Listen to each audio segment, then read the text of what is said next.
અરે આજે બપોરે તો બહુ જ તડકો હતો તો પલક આઈસ્ક્રીમ લઈને આવી અને હું તો નહોતો લાવવાનો એમ કહેતા ખાતી પણ ગઈ. પછી કામ કાંઈ હતું નહીં એટલે મમ્મીના ઘરે આંટો મારવા ગઈ. અને આ મારો ભાઈ છે તે પલક સાથે ને હર્ષલ સાથે મસ્તી કરે છે. અને આ કયો એરિયો છે જેને ખબર હોય એ કમેન્ટ કરજો. અરે વરસાદ ચાલુ થયો અને ઠંડી પણ જુઓ.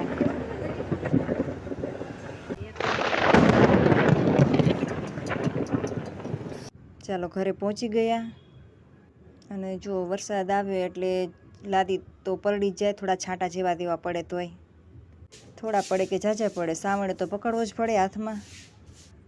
પલક કે મમ્મી સેવ મમરા ખા, વરસાદ આવે છે બારે. અને સાંજે જમવામાં દાળ ભાત, દાળમાં ટમેટા મરચાં નાખવા દે નહીં છોકરા, અને સાથે કેરીનો રસ. અને પલકે જુઓ તો મસ્ત